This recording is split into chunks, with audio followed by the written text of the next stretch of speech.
Assalamualaikum warahmatullahi wabarakatuh.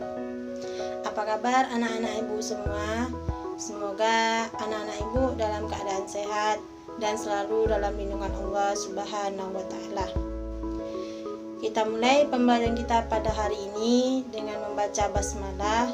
Bismillahirrahmanirrahim. Baiklah, materi kita pada hari ini yaitu saling menasihati dalam Islam. Langsung saja, silahkan kalian simak tayangan video berikut ini. Saling menasihati dalam Islam itu bisa dilakukan dengan 3 cara. Yang pertama, khutbah, kedua, tabligh, yang ketiga, dakwah. Khutbah.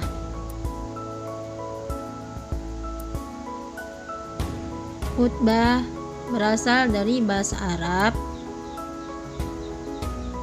yaitu khotobah yakhtubu khutbatan, memberi nasihat dalam kegiatan ibadah. Sedangkan khutbah menurut istilah ialah kegiatan ceramah kepada sejumlah umat Islam dengan syarat dan rukun tertentu yang berkaitan langsung dengan keabsahan atau sunnah Nabi. Macam-macam khutbah, ada khutbah Jumat, khutbah Idul Fitri, khutbah Idul Adha, istisqa, dan nikah. Bacaannya diawali dengan hamdalah, syahadatain, sholawat, wasiat taqwa, doa.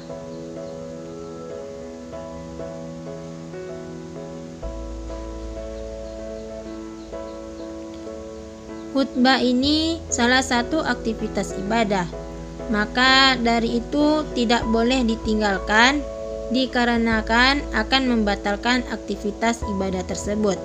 Misalnya, itu ketika sholat Jumat. Sholat Jumat tidak akan sah apabila tidak ada khutbah. Ketentuan khutbah.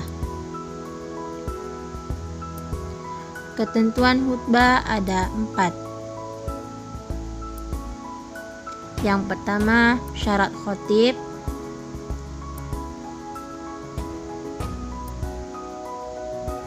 Yang kedua, syarat 2 khutbah. Yang ketiga, rukun khutbah. Yang keempat, sunnah khutbah.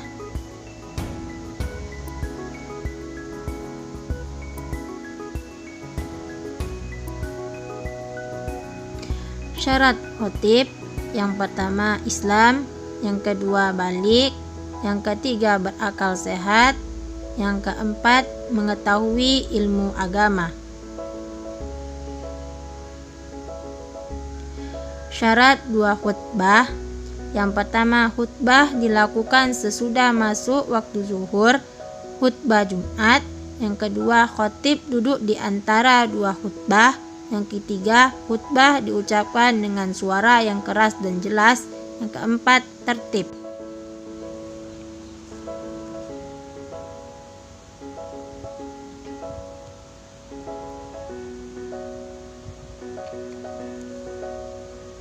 Rukun khutbah. Yang pertama, membaca Alhamdulillahirabbil alamin. Yang kedua, membaca syahadatain, asyhadu an la ilaha illallah wa asyhadu anna muhammadar rasulullah. Yang ketiga, membaca sholawat Allahumma sholli ala sayyidina Muhammad. Yang keempat, berwasiat takwa ittaqullah. Yang kelima, membaca ayat Al-Quran pada salah satu khutbah. Yang keenam, berdoa pada khutbah kedua.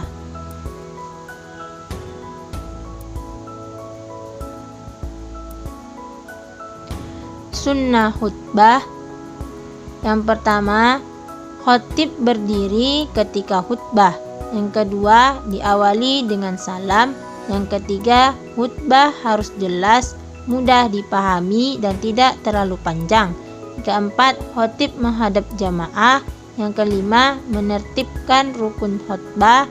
Yang keenam, membaca surat Al-Ikhlas ketika duduk di antara dua khutbah.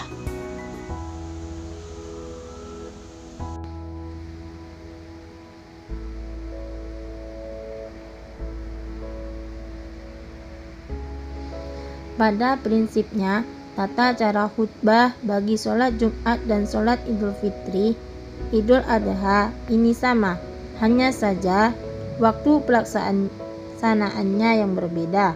Untuk sholat Jumat, khutbah dilakukan sebelum sholat. Namun untuk khutbah sholat Idul Adha dan Idul Fitri dilakukan setelah sholat dan diawali takbir. Tabligh berasal dari bahasa Arab balagha yuballighu tabligha, menyampaikan. Sedangkan menurut istilah, kegiatan menyampaikan pesan Allah Subhanahu wa Ta'ala. Orang yang menyampaikan tabligh disebut muballigh.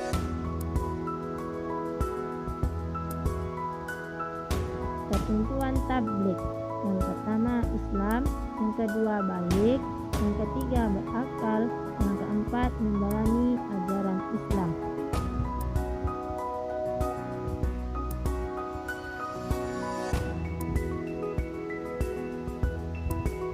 Etika dalam menyampaikan tabligh: yang pertama, lemah lembut dan tidak kasar.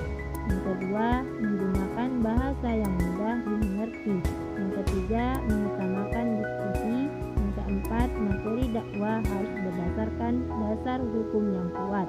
Yang kelima, menyampaikan dengan ikhlas. Yang keenam, tidak ada unsur menghasut orang lain. Pada prinsipnya, tabligh dan dakwah ini sama, hanya saja pola dan metodenya yang berbeda. Jika tabligh ini bersifat qauli atau perkataan, akan tetapi untuk dakwah ini bisa berupa perkataan, bisa juga berupa perbuatan. Dakwah, pengertian dakwah berasal dari bahasa Arab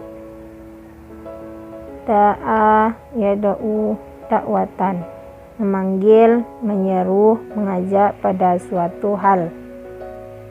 Sedangkan menurut istilah, dakwah adalah kegiatan mengajak orang lain untuk menuju jalan Allah. Berdakwah merupakan kewajiban umat Islam.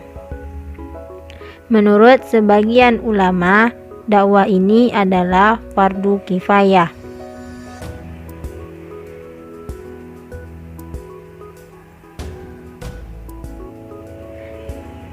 Berdakwah telah diajarkan oleh Rasulullah.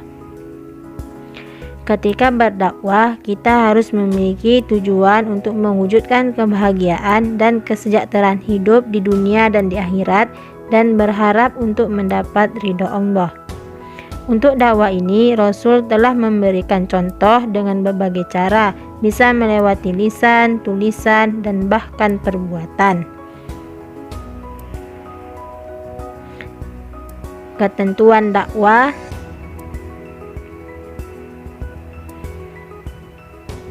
orang yang melakukan dakwah disebut dai.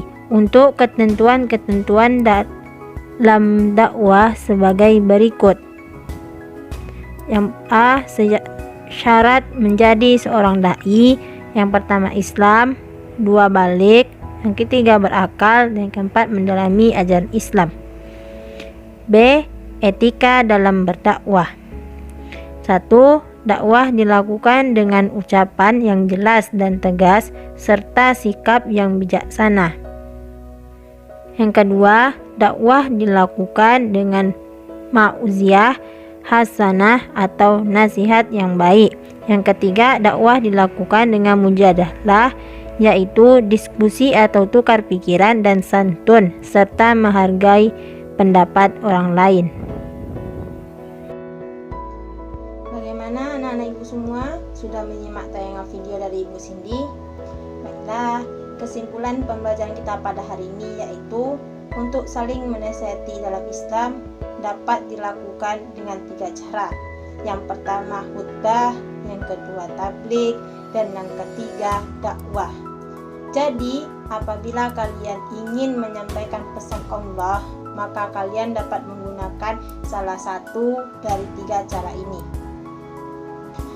Sekian pembelajaran kita pada hari ini. Semoga anak-anak ibu dapat mengerti dan memahami materi kita pada hari ini dan dapat diterapkan dalam kehidupan masyarakat. Mari kita tutup pembelajaran kita pada hari ini dengan membaca hamdalah. Alhamdulillahirabbil alamin.